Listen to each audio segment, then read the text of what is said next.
Hello，大家好，歡迎收睇《躺平日記》，我係 Kate，一個喺德國 working holiday 緊嘅香港人。咁今集呢，我哋就會分享一下我喺呢邊 working holiday 咗5個月啦，究竟係做咗啲乜嘢呢？同埋我自己有啲乜嘢感受呢？有冇後悔到嚟呢邊呢？跟住我亦都會講一講一啲我覺得喺呢邊好嘅地方啦，或者係一啲唔習慣嘅地方。如果大家都有興趣嘅話呢，咁就要睇埋落去啦。我哋而家即刻開始。咁首先就講一講我自己嘅個人背景先啦。咁我就係上年即係2020年嘅 Con-U Nursing 畢業嘅，咁就同德文啊或者德國呢啲係冇關係嘅。咁我畢業之後呢，我就儲咗半年嘅錢啦，就做咗半年嘅散工。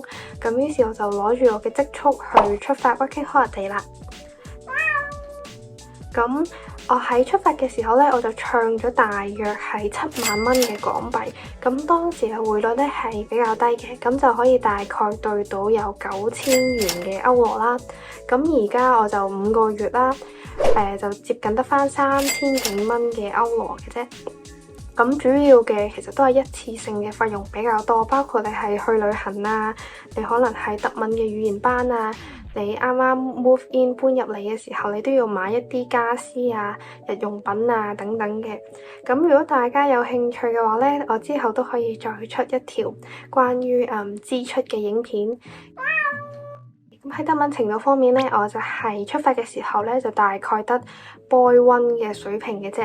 咁 Boy One 即係咩水平？就大概對翻 IELTS 好似係4度嘅水平嘅啫。咁我係點樣學嘅呢？我就係自己學嘅，因為我係炒散啦，咁有時都係要翻 night 嘅，咁所以工作時間都係唔定嘅，咁就冇辦法去參加一啲固定嘅課堂，即係歌德學院嗰啲呢，佢哋都係有一個固定嘅時間嘅。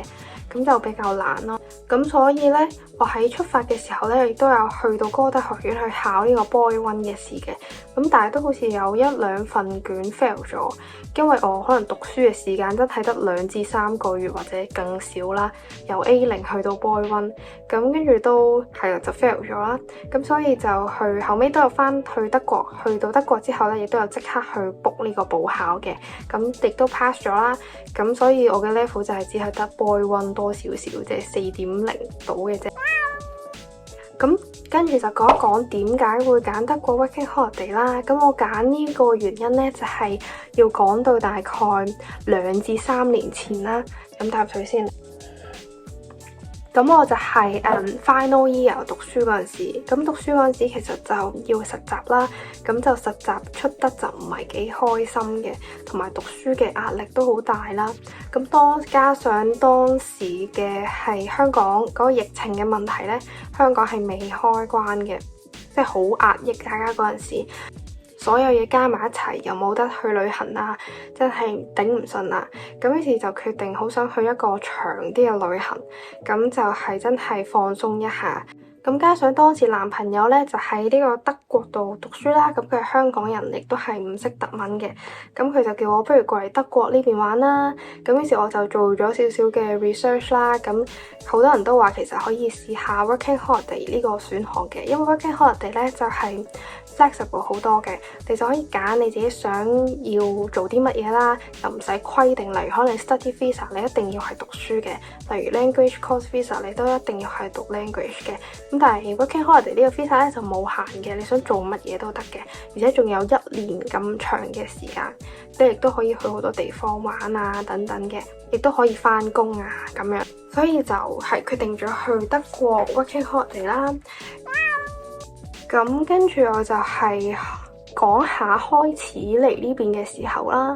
咁我嚟呢邊嘅時候呢，我就揀咗法蘭克福作為我嘅落腳點，因為佢係喺歐洲比較中心嘅地方啦，同埋一啲比較發達嘅地區。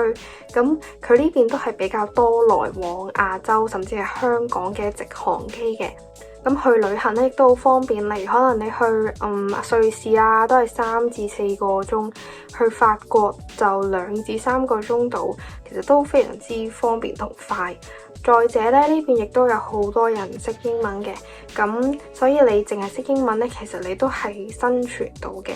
同埋佢哋嘅交通系統咧亦都係好完善啦。就算你真係唔識揸車，你都唔使驚會去唔到啲咩地方啊咁樣嘅。大部分嘅地方都係可以搭火車去到嘅。咁跟住就講一講係嚟到呢度頭一兩個月做咗啲咩啦。其實呢一兩個月咧就係去熟習一下呢度嘅環境嘅。因為呢邊其實都係同香港好大嘅分別啦，咁同埋呢度一開始嚟到都有好多文書嘢要搞啊，例如係銀行啊、手機電話號碼，你都要去市政廳去做一個 registration 啦，咁所以同埋買一啲日用品啊，咁呢個都係比較用咗一啲多嘅時間，因為佢呢度嘅 shopping mall 咧其實係超大。超多，你可能又要揾一樣嘢，或者你要格價咧，你用嘅時間咧係真係超多。雖然望落去好似好繁瑣、好濕碎嘅嘢咧，但係真係做起上嚟，其實都係要用真係1至2個月嘅時間嘅。咁跟住之後咧，我就有去到報咗呢個德國嘅德文嘅語言班啦。咁就再上咗2個月嘅堂嘅。咁我而家就準備緊呢個 B2 嘅考試啦。如果大家都對呢個德國嘅語言班啊有興趣嘅話咧，都可以做一個分享。咁就希望考完之後咧，就開始揾工，儲少少錢咧，咁就年尾去個長啲或者遠少少嘅旅行啦。咁跟住落嚟咧，我就講一講我覺得呢邊好嘅地方啦。咁第一咧就係呢度嘅交通咧非常之完善嘅，基本上你搭火車咧，你係近乎可以去到所有嘅目的地啦。咁同埋佢哋亦都有一個好方便嘅交通應用程式，就叫做 DB 啦。咁佢就係一個 Apps 咧，就包晒所有交通工具嘅查詢噶啦。咁例如你喺嗰個地方，你想去一個地方咧，你只要好似 Google Map 咁入你嘅目的地啦，你喺邊度出發，咁佢就自動幫你 match 嗰一刻最快嘅路線係咩。咁同埋佢亦都可以買呢個車飛嘅，係超方便嘅。咁不過咧有一個位咧就係我覺得唔係幾好嘅，就係佢係經常好容易會 delay， 特別係呢個繁忙時間啦，同埋呢個假期嘅前後，所以你係一定要預多啲時間去俾佢嘅。咁第二個覺得好嘅地方咧，就係佢呢度嘅食物選擇係超多嘅，但係包括可能香港人最愛嘅米線啊、火鍋啊、日式嘅放題啊，呢邊都會有嘅，不過就會偏貴少少啦。咁我覺得呢邊嘅德國菜其實都幾好食嘅。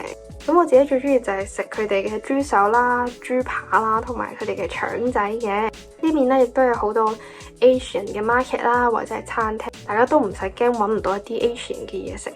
Supermarket 咧亦都係非常之多嘅。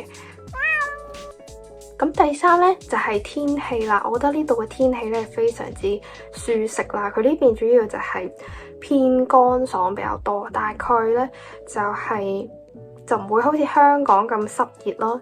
法蘭克福冬天平均都係-1至2度嘅啫，即係間唔中會落雪，但係又唔會話落好大嘅雪啦。咁夏天最熱嘅日子咧，可能都係25至30度左右啦。同埋佢呢邊嘅熱咧係冇香港嗰種熱係咁辛苦，呢邊嘅熱係比較舒服嘅。咁但係當然熱浪就可能另計啦。咁我自己就未經歷過熱浪嘅，咁可能睇下有冇機會再同大家分享。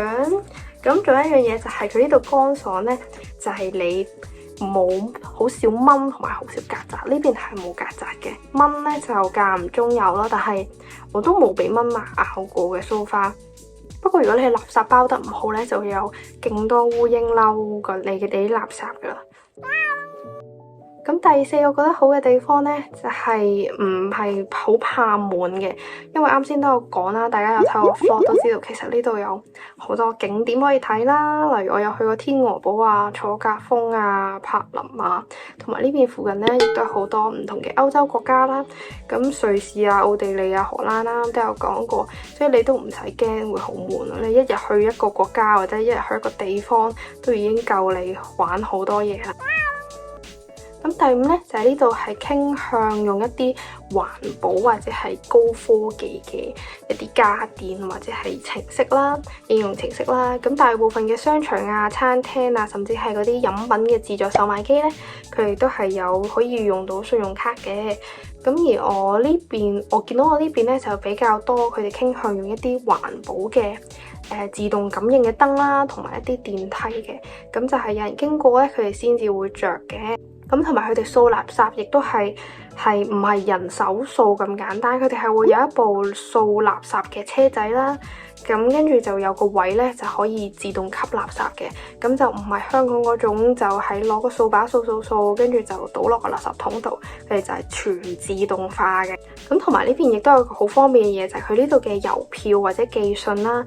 咁其實你哋嗰個郵票咧，你只要單一個應用程式咧，你俾完錢即揀你想要嘅郵票嘅種類咧，咁佢哋咧就會自動去生成一個代碼俾你。咁你只需要將嗰個代碼寫喺個信封上面咧，咁佢哋就可以當係一個郵票咁用啦。